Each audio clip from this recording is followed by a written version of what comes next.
This is a tricky time to be the head of the company whose responsibility it is to keep the lights on for 14.5 million Ontarians. Ontario Power Generation is trying to refurbish its nuclear plant at Darlington to the tune of $12.8 billion. It will decommission the nuclear plant at Pickering sometime this decade. It's moved into the gas plant business in a big way and has to go back to the drawing board when it comes to finding a place to bury its nuclear waste.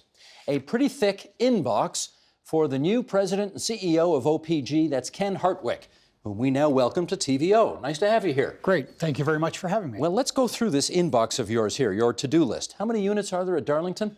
We have four operating units at Darlington. How many are you refurbishing? We're going to refurbish all four. And Unit 2's been out for 3.5 years? 3.5 years. When's it coming back online? It will come back towards the end of the second quarter of this year. Second quarter of this year? In June of 2020. And then Unit 3 goes off for refurbishing? We will take Unit 3 out in May and start it, and then eventually we'll turn to Units 1 and 4 and refurbish them one at a time. And how long does it take to refurbish a unit? Roughly speaking, it's sort of in that 36 to 40 months per unit. So by the end of 2026, we will have completed the refurbishment of all four units. The whole thing by 2026? Yes.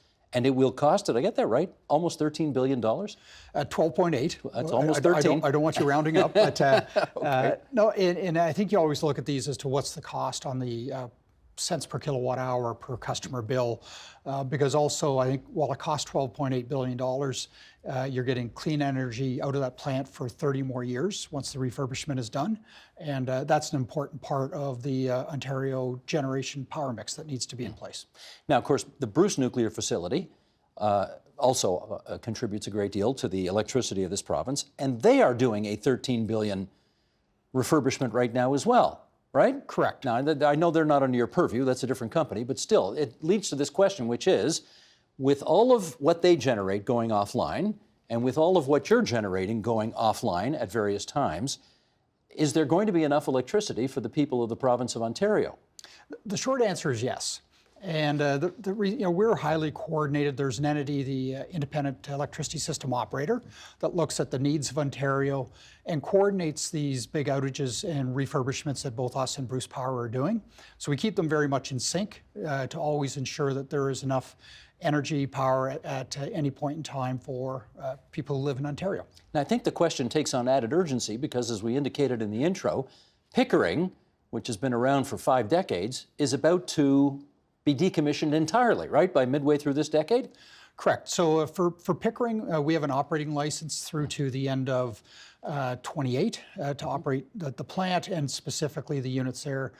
So I think sometime in that middle part of 24, 25 timeframe, it will reach its end of life. And I get asked a lot, why not refurbish Pickering, as we're doing with Darlington and Bruce. And it's simply a fact, it's older technology, the plant has been in operation longer, and it's operating exceptionally well, but it's reaching its end of life, as it will in the mid-20s. But again, that's 3,000 megawatts of electricity generation coming off the books. Correct. And that's not problematic?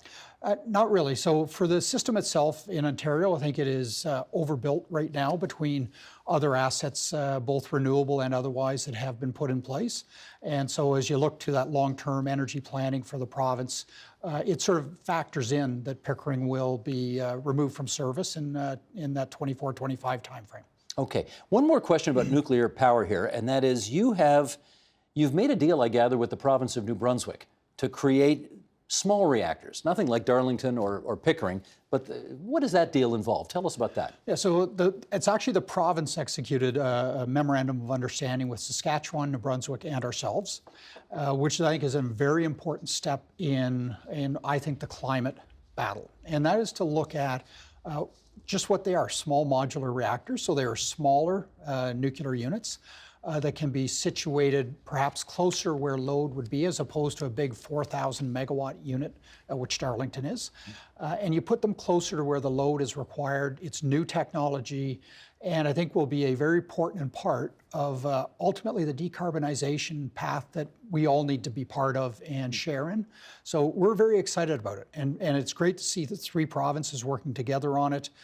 With some active support by the federal government to look at it as, is this part of Canada's next step in becoming an even cleaner electricity system. I know you're not a politician, but is some of what's going on here a bit of a national unity play as well?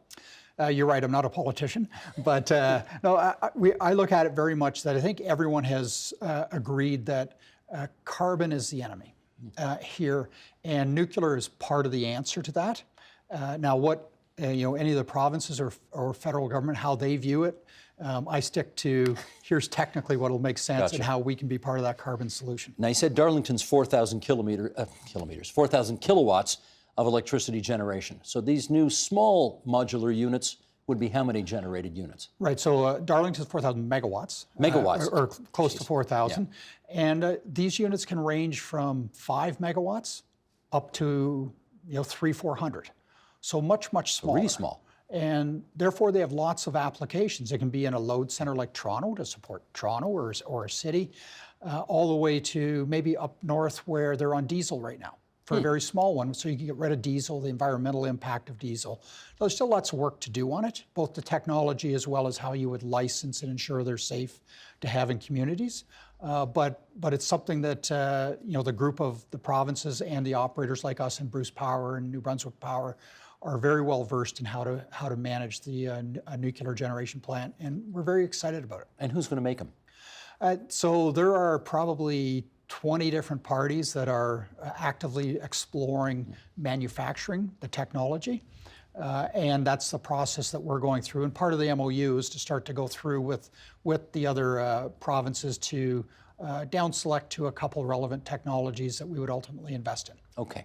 You are obviously huge players in the nuclear energy space, but you've got into the gas plant business as well lately, right. And I wonder why. Yeah, so the gas plants, we already operated gas plants. We operate gas, we operate some biomass facilities, and the additional gas plants in Ontario that both one we acquired as well a group that is in front of the Competition Bureau, so still subject to approvals. And our view on this is relatively simple, that again, as we look across, how do you take assets in Ontario and operate them in the best interest of customers in Ontario and in the best interest of the environmental aspects that are important. And we think we can utilize these gas plants in a way that meets both of those criteria. You've got gas plants, you've got one in Toronto, right? The Portland's in Toronto? Correct. We own half of that right now. You got half of that, you buying the other half of it soon? That's part of the one, the TC Energy packages, Portland's is... TransCanada. Yes. The old TransCanada. Yes. You got one in Halton Hills? Correct. Napanee? Correct. You buying more? No, I think that'll be it. If we close these, I think that'll be the set of gas assets in Ontario that makes sense for us to own. How about in the States? In the States, we have bought 2 asset groups down there, both hydroelectric, predominantly Northeast U.S. And again, for us, buying a hydroelectric fleet makes a lot of sense. We operate a lot of it in Ontario. We think our team that runs it does an exceptional job, both operating it as well as safety around water. And it was a natural extension to take that expertise and go into the U.S. on that. I don't think you'll see us buying a gas asset in the U.S. Well, this is what made me wonder, because nuclear, obviously no smoke going up a stack. Right. Hydroelectric, no smoke going up a stack. Gas, I mean, not as polluting as coal fire, obviously, right. But it does create there is some carbonization in that process, which feels a little off-brand for you guys, is it not? I'd say so. Firstly, on the carbon side, so we took the initiative to close all the coal plants, which we did. And now the gas plants are going to operate in Ontario. So whether we own them or somebody else owns them, they're going to be part of the supply mix. And I always look at these things and say, can we operate them in a manner that ensures that the proper, or they're operated in a way that is as carbon friendly as what we can do, recognizing they're going to run. Again, whether we own them or TransCanada owns them or anybody else. So I view it as a chance for us to optimize the way they're run for the impact on customers and the environment. Can you actually clean up the technology or clean up the way that they do what they do right now? They're all relatively new plants. So they're going to operate in a very efficient manner to begin with. And I think, so I'd view it as along the way, can you do small things to make them slightly better? Yes. But the technology is relatively new. The Napanee plant hasn't reached operation yet, so it's very, very new. When's that going into business? So I think the target date is sometime in March. And again, we would hope, subject to Competition Bureau approval, to close on the acquisitions by the end of March. And just a little history lesson here. The Napanee plant was required because of the cancellation of the gas plant in Mississauga. Is that the one? It was one of them, yes. That was one of them. And Oakville was another one. Correct. Okay. And it's actually not as good to have it in Napanee because the electricity has to travel that much further to get to the Greater Toronto Area. So presumably there's some bleeding and loss of electricity along the way. Yeah. Am I close on that? Close, but I don't think it's all that not that big a deal. Not that meaningful. So I think it's one of those. The system optimizes itself reasonably well, and that's the job of the system operator to do that. Okay, let's go to the next thing I want to talk about here, and the initials DGR. You just got a big NO to DGR, and I'll set this up this way. You have been, a little background here, you've been trying to create a place for many years, a deep geological repository, DGR, for the so-called nuclear waste that is the byproduct of what you do. And you held hearings, you held an environmental assessment, you had an independent assessment done, you went to the good folks in, I guess was near Kincardine, Ontario? Yes. To ask them if you could use some land near them. You got mostly a green light there, you got a red light from some local Indigenous groups, right? Correct. So what is the status of your attempt to build something there now? Yeah, so I'd say the starting point is the way the process worked is the way it's meant to, right? So you go to both the broader community and seek input, consultation. We go to our First Nation partners around there, seek, again, consultation with them. And ultimately, they decided that it wasn't right for their community for it to be there. And we respect that. But the town wanted it there, did they not? Yeah, some aspects, the town wanted it there, but you look to all stakeholders. Mm-hmm. And unless all stakeholders agree, then it's not right. And I think you have to respect that decision, which we do. So now it's a case of turning our attention to, okay, that's not the right place for it. We'll turn our attention now to where might be a different alternative or a better alternative for us to site a DGR. Ultimately, one is needed. So I think across the nuclear industry, there is byproducts created from running a nuclear plant. There's byproducts created from running any type of electricity production.